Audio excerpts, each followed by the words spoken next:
2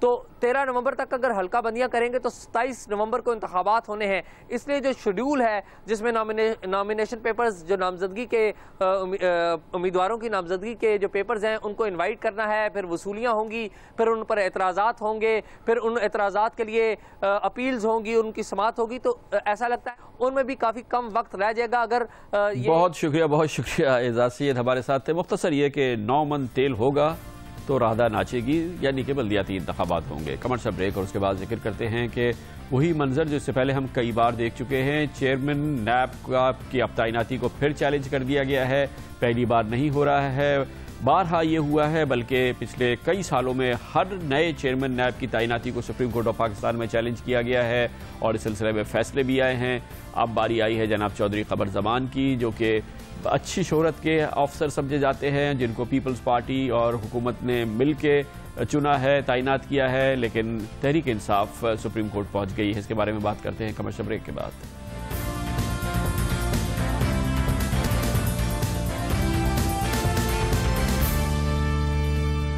welcome back. Chaudhry Qamar Zaman نئے chairman NAB ہیں, جہاں ان کو یہ اعزاز حاصل ہے کہ شاید پہلی بار دل سے حزب اختلاف اور حکومت نے مل کے ایک نیا نیب چیئرمین چنا اور دونوں کے خیالات یکجا ہوئے.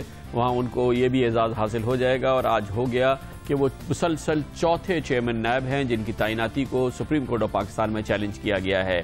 ان کے 3 پیشرو سپریم کورٹ آف پاکستان کے احکامات کی وجہ سے گھر بھیجے جا چکے ہیں. ان سے پہلے چیئرمین تھے جناب ایڈمرل فصیح بخاری, جن کی تعیناتی کو چیلنج کیا تھا قائد حزب اختلاف, اس وقت کے قائد حزب اختلاف چودھری نثار علی خان نے, اور 28 مئی 2013 کو سپریم کورٹ آف پاکستان نے ان کی تقرری کو غیر قانونی قرار دیا تھا اور ان کی تقرری کو منسوخ کر دیا تھا, معطل کر دیا تھا, اور یہ ہوا تھا اس وقت کے قائد حزب اختلاف چودھری نثار علی خان کی اپیل پر. جناب ایڈمرل فصیح بخاری کے پیش رو جسٹس ریٹائرڈ دیدار حسین شاہ کی بھی تعیناتی کو سپریم کورٹ آف پاکستان نے ہی غیر قانونی قرار دیا تھا اور ان کی تقرری کو معطل کیا تھا, اور اس کی بھی اپیل کی تھی اس وقت کے قائد حزب اختلاف چودھری نثار علی خان نے. تو جناب چودھری نثار علی خان کو یہ اعزاز جاتا ہے اور منفرد اعزاز ہے کہ انہوں نے 2 چیئرمین نیب کی تعیناتیوں کو چیلنج کیا اور دونوں کی تقرری کو سپریم کورٹ آف پاکستان نے کالعدم قرار دیا. جناب جسٹس ریٹائرڈ دیدار حسین شاہ کے پیش رو تھے جناب جاوید قاضی, جو ایکٹنگ چیئرمین نیب کی حیثیت سے کام کر رہے تھے. سپریم کورٹ آف پاکستان نے 1 ستمبر 2010 کو سوئس عدالتوں کو خط نہ لکھنے کی پاداش کے حوالے سے ایکٹنگ چیئرمین نیب جناب جاوید قاضی اور اس وقت کے پروسیکیوٹر جنرل عرفان قادر کو اپنے عہدوں سے فارغ کیا تھا. اس طرح سے 3 چیئرمین نیب مسلسل اپنے عہدوں سے فارغ ہو چکے ہیں. نیب انسداد رشوت ستانی کا پاکستان کا سب سے اہم محکمہ ہے, اور اس میں بات اب دیکھنے میں آ رہی ہے کہ پچھلے قریب ماضی میں اس کو بری طرح سے سیاست کے لیے استعمال بھی کیا گیا ہے. اس میں بہت ہی ایسی لابیز کام کر رہی ہیں جو منفرد لوگوں کے لیے کام کرتی نظر آتی ہیں. اس لیے یہ ادارہ عملاً ایسا لگ رہا تھا کہ معطل ہو چکا ہے, اور یہی پوری صورتحال تھی جو کئی مہینوں سے جاری تھی, جس میں مزید پیچیدگی پیدا ہوئی تھی کیونکہ چیئرمین نیب کی تعیناتی نہیں ہو رہی تھی. یہ بہت ہی مشکل مرحلہ لگتا تھا, جس کے بعد حزب اختلاف نے اور حزب اقتدار نے وزیر اعظم نواز شریف اور قائد حزب اختلاف جناب خورشید علی شاہ نے طویل مشاورت کے بعد فیصلہ کیا کہ چودھری قمر زمان جو کہ سیکرٹری داخلہ تھے, سابق سیکرٹری داخلہ, انہیں چیئرمین نیب کے لیے نامزد کر دیا جائے. جناب چودھری قمر زمان کی شہرت عام بیوروکریٹس کے حوالے سے بہت اچھی ہے, بہتر شہرت کے آفیسر ہے اور اچھے اپ رائٹ آفیسر کی حیثیت سے ان کی شناخت تھی. اس لیے عمومی طور پہ ان کی تعیناتی کو پہ اطمینان کا سانس لیا گیا تھا, لیکن اب اس کو چیلنج کر دیا گیا ہے.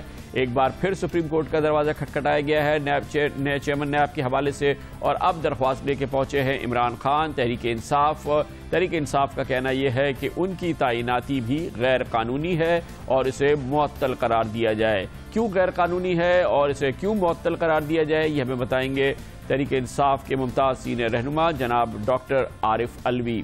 جی ڈاکٹر صاحب فرمائیے گا, کیوں آپ کے خیال میں چودھری قمر زمان صاحب کو بھی, چوتھے چیئرمین نیب کو بھی سپریم کورٹ فارغ کر دے؟ چیئرمین نیب کے حوالے سے ہمارا کہنا یہ تھا کہ اول تو وہ ریٹائرڈ بیوروکریٹ ہو سکتا ہے. اچھا, ریٹائرڈ بیوروکریٹ کے حوالے سے جناب پاکستان کا کوئی قانون ایسا نہیں کر سکتا کہ امیجیٹ ریٹائرمنٹ ہو جائے. قانون جو مثال کے طور پر ESTA کے حوالے سے ہے اس کے اندر امیجیٹ ریٹائرمنٹ کی کوئی شق نہیں ہے. اگر آدمی کو ریٹائرمنٹ کی درخواست دیتا ہے تو نیکسٹ 4 مہینے تک وہ لیو پریپریٹری ٹو ریٹائرمنٹ LPR بھی نہیں لے سکتا, 1 دن کی بھی نہیں لے سکتا. مگر ان کو اوور نائٹ اس اسپرٹ کو ڈیفیٹ کیا گیا. قمر زمان صاحب کو پہلے ٹیلی ویژن پر اناؤنس ہوتا ہے, اس کے بعد وہ ریٹائرمنٹ لیتے ہیں. تو میں سمجھتا ہوں یہ آئین کی اسپرٹ کو ڈیفیٹ کیا گیا. ایک بات.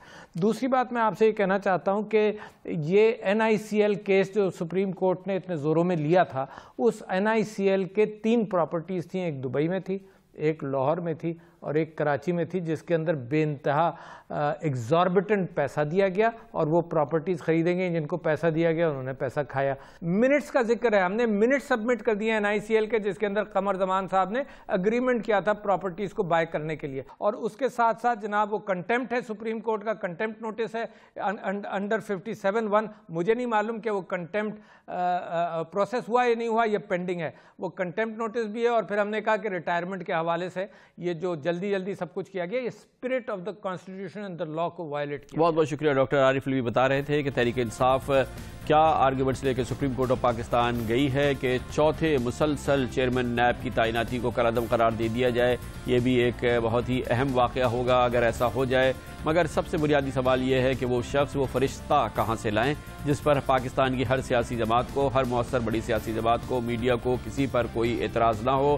اس شخصیت کی تلاش کہاں سے کی جائے. یہی وجہ ہے کہ یہ مرحلہ انتہائی ٹارچرس ثابت ہو رہا تھا, کیونکہ کئی مہینوں سے حزب اختلاف اور حکومت کی جانب سے نام در نام فہرست در فہرست آ رہی تھی, مگر ایک پر چن کے اعتراض کیا جاتا تھا, کبھی حزب اختلاف کی جانب سے, کبھی حکومت کی جانب سے اور کبھی میڈیا کی جانب سے. پاکستان کی چوٹی کی شخصیتیں اس دوران سامنے آتی گئیں, ان کے نام سامنے آتے گئے اور ایک کر کے وہ گرتے چلے گئے. مثال کے طور پہ جسٹس ریٹائرڈ رحمت حسین جعفری کا نام جب وزیر اعظم نواز شریف کی جانب سے آیا تو پیپلز پارٹی نے کہا کہ طیارہ سازش کیس میں نواز شریف کو سزائے موت کا فیصلہ نہیں دیا تھا اور محسوس ہوتا ہے کہ وہ نواز شریف کے لیے نرم گوشہ رکھتے ہیں. رحمت حسین جعفری آؤٹ ہو گئے. معروف ترین اور انتہائی قابل احترام جسٹس ریٹائرڈ مامون قاضی کا نام جب سید قرشی شاہ نے تجویز کیا تو یہ پہلے سے بتایا گیا تھا کہ وہ طبی صورتحال ان کی صحیح نہیں ہے, طویل العمری ہے, اور اسی وجہ سے ان کا نام پھر ڈراپ کر دیا گیا. خواجہ ظہیر احمد کا نام ایک اچھی شہرت کے بیوروکریٹ ہیں. جب جناب نواز شریف کی جانب سے آیا تو پیپلز پارٹی نے کہہ دیا کہ پنجاب حکومت خصوصاً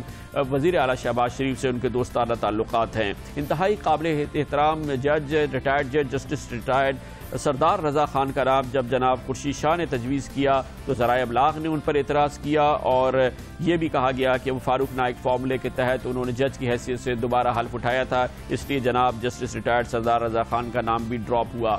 معروف ترین شخصیات میں سے ایک جسٹس رانا بھگوان داس کا نام جناب قرشی شاہ نے تجویز کیا تو ذرائع ابلاغ نے ان پر اعتراض کیا اور قانونی نکات بھی اٹھائے اور ان کا نام ڈراپ ہو گیا. جسٹس ریٹائرڈ میاں محمد اجمل کا نام قائد حزب اختلاف سید قرشی شاہ نے تجویز کیا تو مسلم لیگ نون نے کہا کہ وہ مشرف کی ایمرجنسی کے نفاذ کے وقت سیکرٹری قانون تھے. جب نواز شریف نے وزیر اعظم صاحب نے جسٹس ریٹائرڈ اعجاز چودھری کا نام تجویز کیا تو پیپلز پارٹی نے کہا کہ وہ تو بطور جج پیپلز پارٹی کے خلاف فیصلے کرتے رہے ہیں. نواز شریف صاحب نام لے آئے سابق وفاقی سیکرٹری چودھری رؤوف کا تو ذرائع ابلاغ نے ان کے بارے میں شدید تحفظات کا اظہار کر دیا. جب قرشی شاہ صاحب نام لے آئے سابق وفاقی سیکرٹری شوکت درانی کا تو پھر اس کے بارے میں بھی ذرائع ابلاغ میں اعتراضات ہو گئے اور ان کے بارے میں بھی پوائنٹس در پوائنٹس سامنے آنے لگے, آرگیومنٹس در آرگیومنٹ سامنے آئے اور پھر ہوا ہم یہی کہہ سکتے ہیں معجزہ کہ جناب چودھری قمر زمان کے نام پر حزب اختلاف کو اور حکومت کو دونوں کو ان کے نام پر یکسانیت نظر آ گئی اور ان کو اپوائنٹ کر دیا گیا. ان کے حوالے سے یہ بات بھی عمومی طور پہ پتہ تھی کہ وہ اچھی شہرت کے ایک ایماندار اپ رائٹ آفیسر ہیں اور اب تک کہ انہوں نے اپ رائٹ آفیسر کی حیثیت سے ہی ایک بیوروکریٹ کی حیثیت سے کام کیا ہے اور نیب چیئرمین کی تعیناتی کے بعد بھی جو ابتدائی اقدامات انہوں نے کیے وہ ان کی شہرت سے مطابقت رکھتے تھے. نیب میں تبدیلی کے انتہائی ابتدائی آثار کچھ نظر بھی آنے شروع ہوئے تھے کہ اب تحریک انصاف ان کی اپوائنٹمنٹ کو چیلنج کر چکی ہے سپریم کورٹ آف پاکستان میں. دیکھنا یہ ہے کہ اب یہ چوتھے چیئرمین نیب یہ کام کرتے رہتے ہیں یا یہ بھی ان کے خلاف بھی فیصلہ آتا ہے اور انہیں فارغ کر دیا جاتا ہے. ہوگا کیا پاکستان میں انسداد رشوت ستانی کے اس اہم ترین محکمے کا, یہ دیکھا جائے گا کہ انجام سے جو کہ سپریم کورٹ آف پاکستان میں اس چیلنج کو, جو اس اپوائنٹمنٹ کو چیلنج کیا گیا ہے, اس کا کیا انجام ہوتا ہے. لیتے ہیں کمرشل بریک اور اس کے بعد ذکر کریں گے